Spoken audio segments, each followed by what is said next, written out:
Hello friends, welcome in smart education academy. Friends, आज के video में हम लोग एयर मासेस या वायु राशियों के बारे में बात करेंगे। देखिए, जो एयर मासेस है, जब हम लोग इस टॉपिक को समझ लेंगे तो जो फ्रंट्स होते हैं, जो वाताग्र होते हैं, उसे अच्छे से समझ पाएंगे। और जब वाताग्र को समझ लेंगे उसके बाद फिर हम लोग धीरे धीरे जो आगे के टॉपिक हमारे बचे हुए हैं, साइक्लोन, एंटी साइक्लोन, सभी को समझेंगे।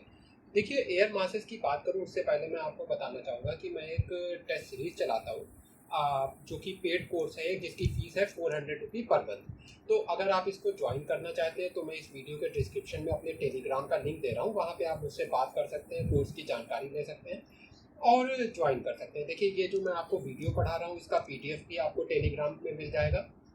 तो टेलीग्राम ग्रुप को आप ज्वाइन कर लीजिए, वहाँ पे आपको पीडीएफ मिल जाएगा और आप मुझसे भी कांटेक्ट कर सकते हैं टेलीग्राम के थ्रू टेस्ट सीरीज को ज्वाइन करने के लिए। अब देखिए, एयर मासेज या वायु राशियाँ क्या हैं। तो देखिए, पहले हम लोग ये समझ लेते हैं एयर मासेस एक्चुअली करते क्या है, फिर हम समझेंगे ये बनते कैसे हैं। देखिए, एयर मास एक तरह से क्या है, एक एयर का बहुत बड़ा टुकड़ा या पॉकेट कह लीजिए है, यानी कि हवा का एक बहुत बड़ा टुकड़ा मान लीजिए एयर मास है। और ये कई कई किलोमीटरों में फैला होता है, यानी बहुत बड़े एरिया में फैली हुई हवा का एक टुकड़ा है। इसकी विशेषता क्या होती है कि इसका तापमान और आर्द्रता समान होती है। मतलब कि मान लीजिए, ये बड़े से क्षेत्र में, मान लीजिए इस पूरे क्षेत्र में एक वायु राशि फैली है, एक तरह की वायु फैली हुई है।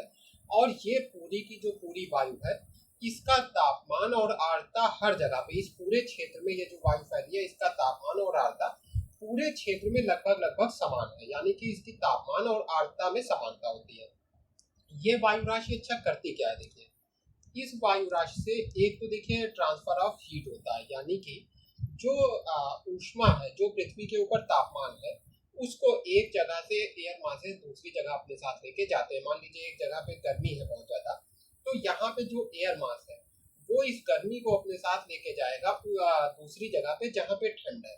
तो इस तरह से तापमान को एयर मासेस एक जगह से दूसरी जगह ले जाते हैं। इसी तरह से देखिए, एयर मासेस या फिर वायु राशियां क्या करती है, ह्यूमिडिटी यानी आर्द्रता को भी एक जगह से दूसरी जगह ले जाती है। जैसे कि मान लीजिए जो ओशियंस है, जो हमारे महासागर है, उनमें बहुत ज्यादा आर्द्रता होती है। तो इन महासागरों के ऊपर जो वायु राशियां हैं, वो वायु राशियां क्या करेंगी, यहाँ से महासागरों से आर्द्रता ले लेंगी और इस आर्द्रता या ह्यूमिडिटी को ले जाके पहुंचा देंगी जो हमारे कॉन्टिनेंट होते हैं या जो हमारे महाद्वीप होते हैं। तो इस तरह से महासागरों से महाद्वीपों पे जो एयर मासेस है वो ह्यूमिडिटी या आर्द्रता का ट्रांसफर करते हैं। अच्छा, जो तूफान वगैरह आते हैं वो कैसे आते हैं, वो भी ऐसे ही आते हैं। तो देखिए, एयर मास है, एक कोल्ड है यानी एक ठंडा है, कूल एयर मास है। दूसरा वार्म एयर मास है, गर्म है। ये जब आपस में मिल जाते हैं, जहाँ पे ये आपस में टकराते हैं, कन्वर्जेंस होता है, वहां पर ही तूफान आते हैं, फ्रंट्स बनते हैं और तूफान आते हैं।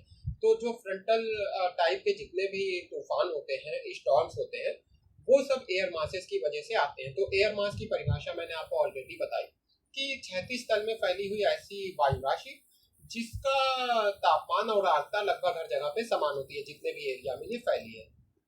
अब देखिए, जो कूल एयर मास है और जो वार्म एयर मास है, इसको हम पहचानेंगे कैसे, कहाँ पे कूल एयर मास है, कहाँ पे वार्म एयर मास है। देखिए, मान लीजिए ये हमारी एक सरफेस है, यानी ये जमीन है इस पूरी जमीन के ऊपर कुछ वायु फैली हुई है।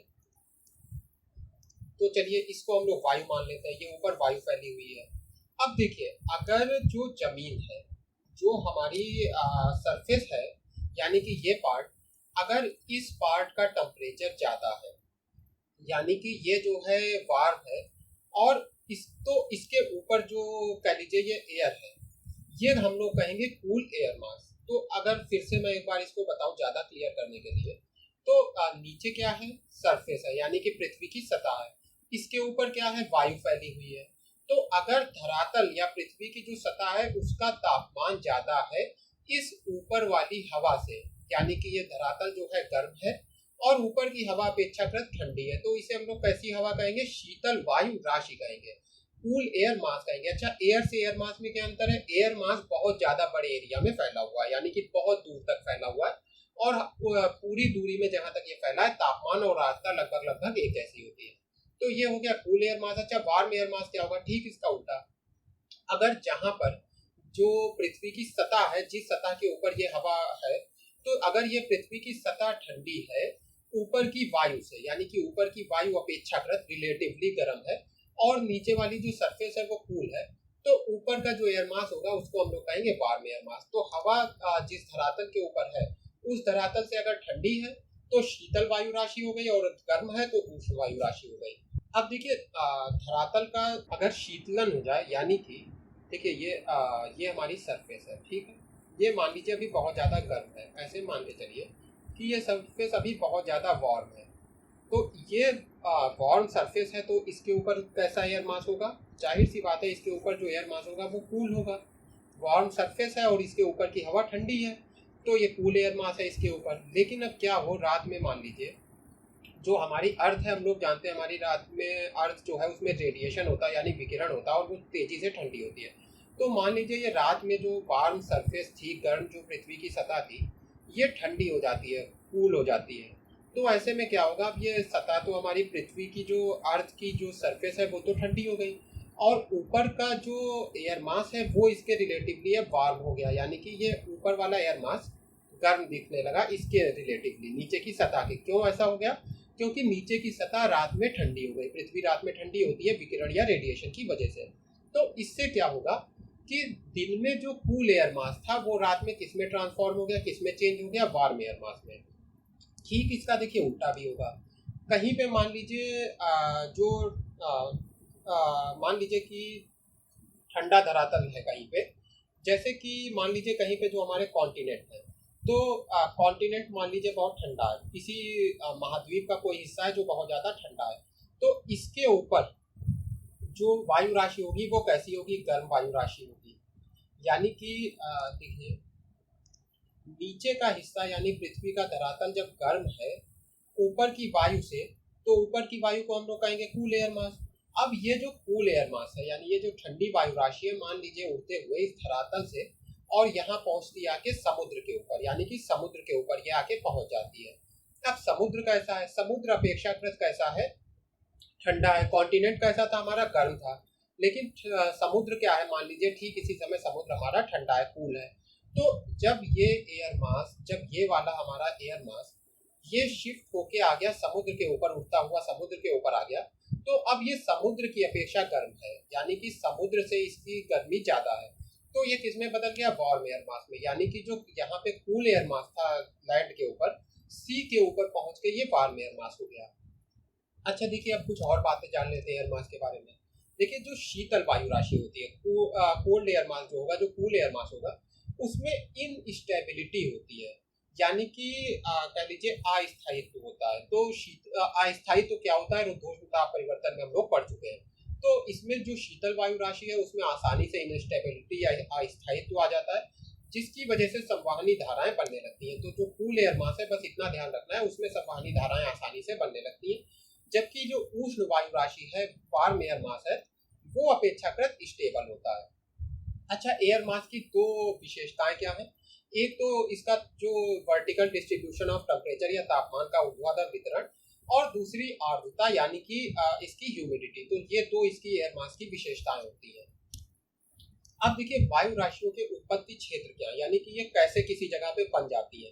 तो ओरिजिन ऑफ एयर मास क्या है? ओरिजिन ऑफ एयर मास के लिए देखिए पहली चीज जो चाहिए होगी वो समांगी तल। समांगी तल से क्या मतलब है कि एक ऐसी सरफेस हो, अब देखिए ये सरफेस सी सरफेस हो सकती है, समुद्र की हो सकती है, ओशियन की सरफेस हो सकती है, या फिर कॉन्टिनेंट की भी सरफेस हो सकती है, पृथ्वी यानी कि आपकी महाद्वीप की या भू सतह भी हो सकती है, लैंड सरफेस भी हो सकती है, लेकिन पूरी सरफेस एक जैसी होना चाहिए। यानी लैंड है तो पूरे एरिया में लैंड हो और सी है तो पूरे एरिया में सी हो। ऐसा क्यों है? देखिए लैंड और सी का जो टेम्परेचर है वो डिफरेंट होता है। यानी कि मान लीजिए इस क्षेत्र में सूरज की किरणें लैंड पे भी पड़ रही है, सी पे भी, तो लैंड जो है जल्दी गर्म हो जाएगा, जबकि सी जो है धीरे धीरे गर्म होगा। तो लैंड का जो टेम्परेचर है वो ज्यादा हो जाएगा और जो सी का टेम्परेचर है वो कम होगा। अब देखिए एयर मास के बनने के लिए क्या जरूरी है? हम लोगों ने देखा एयर मास में पूरे के पूरे एयर मास का टेम्परेचर एक समान होता है। अब अगर देखिए कुछ एयर मास का कुछ टुकड़ा मान लीजिए भूमि के ऊपर है, सरफेस के ऊपर है, लैंड की अर्थ की सरफेस के ऊपर है, और कुछ ओशियन की सरफेस के ऊपर है टुकड़ा, तो ऐसे में क्या होगा? एक टुकड़ा ज्यादा गर्म हो जाएगा और दूसरा टुकड़ा ज़्यादा ठंडा हो जाएगा, यानी कि अपेक्षाकृत ठंडा होगा, यानी कि एयर मास नहीं बन पाएगा। एयर मास बनने के लिए क्या होना चाहिए था कि पूरे के पूरे एयर मास में जो टेम्परेचर है वो एक जैसा होना चाहिए था। उसी तरह से अगर यहाँ पे देखिए जो लैंड है उसके ऊपर इतनी ज़्यादा ह्यूमिडिटी नहीं होगी तो एयर मास के एक टुकड़े में ह्यूमिडिटी कम होगी, जबकि सी के ऊपर जो एयर मास का टुकड़ा होगा उसमें ह्यूमिडिटी ज़्यादा होगी, क्योंकि समुद्र में आर्द्रता या ह्यूमिडिटी ज़्यादा होती है, तो ह्यूमिडिटी में भी चेंज आ जाएगा। जबकि हम लोगों ने देखा कि लैंड एयर मास की या फिर वायु राशि की जो ह्यूमिडिटी या आर्द्रता है और जो इसमें तापमान है वो एक समान होना चाहिए, लेकिन अगर कहीं पे लैंड और कहीं पे सी है तो ये एयर मास फिर नहीं बन पाएगा, क्योंकि जो तापमान और आर्द्रता है वो अलग अलग हो जाएगी। तो इसी को कहते हैं समांगी तल, यानी कि अगर महाद्वीप है या फिर कह लीजिए अगर लैंड है तो पूरे एरिया में लैंड हो और ओशियन है तो पूरे एरिया में ओशियन हो, जिससे जब एयर किसी मान लीजिए ठंडे लैंड के ऊपर है तो आराम से एयर धीरे धीरे ठंडी होती रहे और पूरी एयर एक समान ठंडी हो। उसके साथ ही दूसरी देखिए कंडीशन क्या होती है, प्रति चक्रवातीय दशाएं। देखिए एयर में दो चीजें होती है, एक तो कुछ जगहों पे एयर कन्वर्ज होती है, कुछ जगहों पे डाइवर्ज होती है। जहाँ पे डाइवर्ज होती है या फिर जहाँ पे एयर का अपसरण होता है, जहाँ पे हवाएं एक दूसरे से दूर जाती है, वहां पे एंटी साइक्लोनिक कंडीशन या प्रति चक्रवातीय दशाएं बन जाती हैं। अच्छा देखिए, ये जहाँ पे प्रति चक्रवातीय दशाएं बन जाती है वहां पे इन्वायरमेंट स्टेबल होता है। स्टेबल इन्वायरमेंट का क्या मतलब है कि यहाँ पे जो हवा है उसमें ज्यादा मूवमेंट नहीं होगा, यहाँ पे जो वायु है उसमें ज्यादा मिक्सिंग नहीं होगी। अच्छा, जब मिक्सिंग नहीं होगी तो इसका फायदा क्या होगा कि सरफेस के ऊपर जो वायु है इसमें जब मिक्सिंग नहीं होगी तो इसका एक तरह से जो टेम्परेचर है वो स्थिर बना रहेगा। पूरी की पूरी जो यहाँ की एयर है वो क्योंकि इस लैंड के ऊपर, इस जमीन के ऊपर या ओशियन के ऊपर मान लीजिए, इस ओशियन के ऊपर स्थिर है और लगातार इसका टेम्परेचर जो है इस नीचे वाली सतह से, यानी जो एयर मास है उसका टेम्परेचर लगातार ये जो नीचे की सतह है चाहे वो ओशियन की हो या चाहे लैंड की हो उससे प्रभावित हो रहा है, तो इससे एयर मास को बनने में मदद मिलेगी प्रति चक्रवातीय दशाओं से। फिर देखिए दूसरी चीज है सूर्यातप। तो सूर्यातप जो है वायु राशियों के उत्पत्ति क्षेत्र को प्रभावित ही करेगा, जाहिर सी बात है। जहाँ पे बहुत ज्यादा गर्मी है वहां पे सतह गर्म हो जाएगी तो ऊपर की वायु राशि भी गर्म होगी। तो इस तरह से दूसरा जो प्रभावी कारक हो गया वो हो गया सूर्यातप। अच्छा देखिए, इसका अगर एक एग्जाम्पल ले तो जैसे कि हमारा जो नॉर्थ हेमिस्फीयर है, हमारी अर्थ पे दो हेमिस्फीयर है, नॉर्थ और साउथ। तो जो हमारा ये पूरा नॉर्थ हेमिस्फीयर है तो महाद्वीपों का जो हमारा उत्तरी भाग है यानी कॉन्टिनेंट्स का जो नॉर्थ साइड है, नॉर्थ साइड ऑफ जो कॉन्टिनेंट्स है वहां पे क्या होता है, पूरी जो सर्दियों का मौसम है उसमें अधिकतर जो जगह है वहां पे स्नो रहती है, यानी कि वो हिमाच्छादित रहते हैं, कह लीजिए स्नो कवर्ड रहते हैं, हिम से ढके हुए रहते हैं।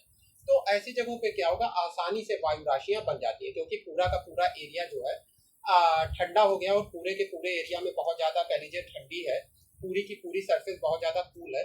तो ऐसी जगह पे बहुत आसानी से वायु राशियां या फिर एयर मासेस बन जाते हैं। अब देखिए वायु राशियों में क्या परिवर्तन आते हैं किस तरह से। तो पहली बात तो है, देखिए हम लोगों ने जैसा देखा कि वायु राशियां या जो एयर मास है वो सीधे तौर पे हमारे जो इन्वायरमेंट है या फिर कह लीजिए जो मौसम है हमारा उसको प्रभावित करती है। इन्वायरमेंट नहीं, जो हमारा मौसम है उसको लगातार वायु राशि प्रभावित करती है।